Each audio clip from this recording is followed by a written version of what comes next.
Olá, graça e paz, louvado seja Deus, bom dia. Tudo bem com você? Tudo bem com sua família? Dando continuidade, 1 Reis, capítulo 18, versículo 1. Elias apresenta-se diante de Acabe. Muito tempo depois, veio a palavra do Senhor a Elias no terceiro ano, dizendo: Vai, apresenta-te a Acabe, porque darei chuva sobre a terra. Partiu, pois, Elias a apresentar-se a Acabe, e a fome era extrema em Samaria. Acabe chamou a Obadias, o mordomo. Obadias temia muito ao Senhor, porque quando Jezabel exterminava os profetas do Senhor, Obadias tomou 100 profetas e de 50 em 50 os escondeu numa cova e os sustentou com pão e água. Disse Acabe a Obadias: Vai pela terra a todas as fontes de água e a todos os vales. Pode ser que achemos erva, para que salvemos a vida aos cavalos e os mulos, e não percamos todos os animais. Repartiram entre si a terra para percorrerem. Acabe foi à parte por um caminho e Obadias foi sozinho por outro. Então, Obadias já de caminho, eis que Elias se encontrou com ele. Obadias, reconhecendo, prostrou-se com o rosto em terra e disse: És tu, meu senhor Elias? Respondeu-lhe ele: Sou eu. Vai e diz a teu senhor: Eis que aí está Elias. Porém ele disse: Em que pequei, para que entregues teu servo na mão de Acabe, e ele me mate? Verso 10. Tão certo como vive o Senhor teu Deus, não houve nação nem reino, aonde o meu Senhor não mandasse homens à tua procura. E dizendo eles: Aqui não está, fazia jurar aquele reino e aquela nação, que te não havia achado. Agora tu dizes: Vai, dize a teu senhor, e eis que aí está Elias. Poderá ser que, apartando-me eu de ti, o Espírito do Senhor te leve não sei para onde, e vindo eu dar as novas a Acabe, não te achando ele, me matará. Eu, contudo, teu servo, temo ao Senhor desde a minha mocidade. Acaso não disseram a meu senhor o que fiz? Quando Jezabel matava os profetas do Senhor, como escondi 100 homens dos profetas do Senhor, de 50 em 50 numas covas sustentei com pão e água. E agora tu dizes: Vai, dize a teu senhor, eis que aí está Elias, ele me matará. Verso 15. Disse Elias: Tão certo como vive o Senhor dos Exércitos, perante cuja face estou, deveras hoje me apresentarei a ele. Então foi Obadias encontrar-se com Acabe e o anunciou. E foi Acabe ter com Elias. Vendo-lo, disse-lhe: És tu o perturbador de Israel? Respondeu Elias: Eu não tenho perturbado a Israel, mas tu e a casa de teu pai, porque deixastes os mandamentos do Senhor e seguiste os Balaíns. Agora, pois, manda ajuntar-me a mim todo Israel no Monte Carmelo, como também 450 profetas de Baal e os 400 profetas do poste ídolos, que comem da mesa de Jezabel. Olha que coisa interessante, né? 3 anos haviam se passado e a palavra do Senhor continuava presente. Não havia chovido, não havia pão, não havia orvalho, havia uma seca. Depois de quase 3 anos de estiagem, a grande questão sobre quem controlava a chuva, se era o Senhor Deus de Israel ou se Baal, estava para ser respondida numa disputa ocorrida no Monte Carmelo. Obadias, mencionado aqui, certamente um crente no Senhor, porque diz que ele era temente ao Senhor, não era o profeta Obadias, que escreveu um livro que leva este nome. É interessante que nós observamos aqui, né, um encontro entre este Obadias, que a Bíblia narra que era o mordomo, né, e era um homem temente a Deus, e Elias. E eles têm um diálogo.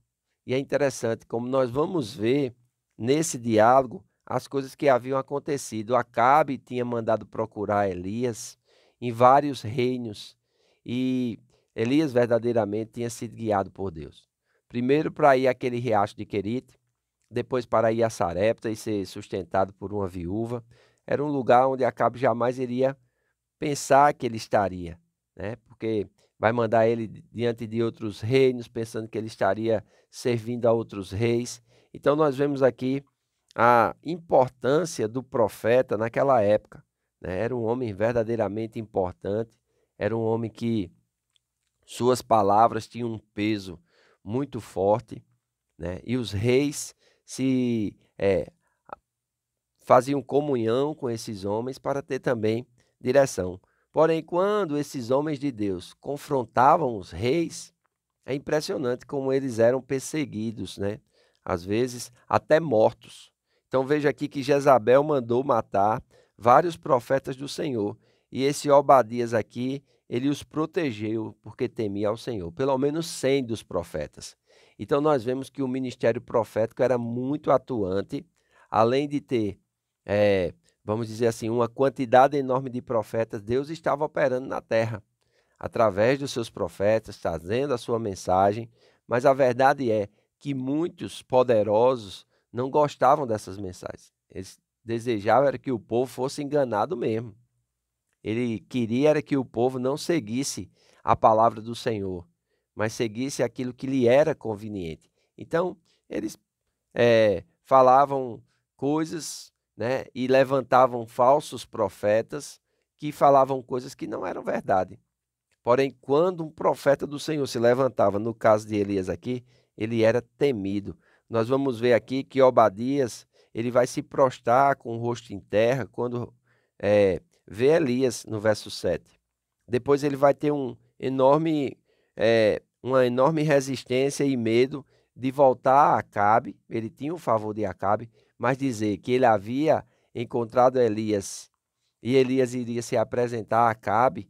Acabe sabia que para isso acontecer, Obadias tinha de alguma forma, vamos dizer assim, também participado, né, desse esconderijo de Elias. E ele teme pela sua vida.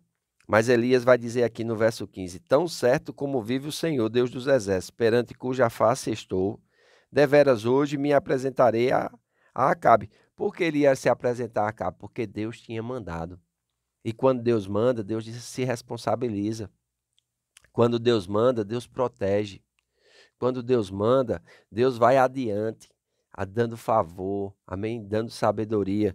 E o que Elias vai fazer não é algo fácil. Ele depende totalmente de Deus. Primeiro pela sua vida, depois para fazer o confronto com os profetas de Baal e mostrar quem é o Deus que manda chuva, quem é o Deus que abençoa. Não os falsos deuses.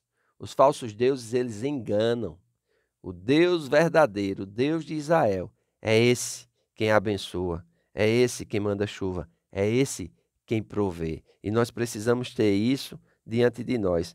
E aqui narra também o encontro de Elias, né, com Acabe. Quando Acabe encontra ele, no verso 17, ele diz: és tu o perturbador de Israel? Olha, Acabe não enxergavam que eram os seus pecados. Acabe não enxergava que a sua mulher era má.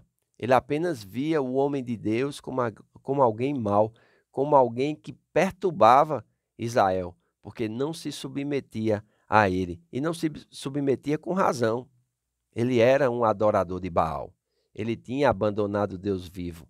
Ele tinha se corrompido por causa do poder. Então, Elias vai responder a ele no versículo 18: eu não tenho perturbado a Israel, mas tu e a casa de teu pai, porque deixastes os mandamentos do Senhor e seguistes os Balaíns. Toda vez que nós abandonamos a palavra do Senhor e seguimos falsos deuses, amados, a nossa vida entrará em perturbação. E não somente a nossa, mas a daqueles que esperam de nós, as pessoas que convivem conosco, nossos familiares, nossos filhos, eles vão ter a vida perturbada, porque nós abandonamos, porque nós deixamos os mandamentos do Senhor e seguimos a deuses que não são deuses. Então eu conclamo hoje você a voltar à palavra do Senhor, a você a cumprir a palavra do Senhor. E Elias agora vai dizer: agora, pois, manda ajuntar a mim todo Israel no Monte Carmelo, como também os 450 profetas de Baal e os 400 profetas do poste ídolo que comem a mesa de Jezabel. Olha, esses falsos profetas, eles tinham o direito de comer a mesa. Elias, porém, vivia como um fugitivo. Às vezes é assim com o homem de Deus. Os falsos estão como se estivessem reinando. O verdadeiro está como se estivesse fugindo. Mas, amados, isso vai mudar. Mas é vídeo para o dia de amanhã. Amém? Hoje espero que você desfrute da comunhão, da presença de Deus, da leitura da palavra. Tire um tempo para ler a Bíblia, tire um tempo para orar, porque com certeza Deus vai falar ao teu coração. Amém? Faço votos por tua prosperidade e saúde, assim como tua alma prospera. Que Deus te abençoe e até amanhã.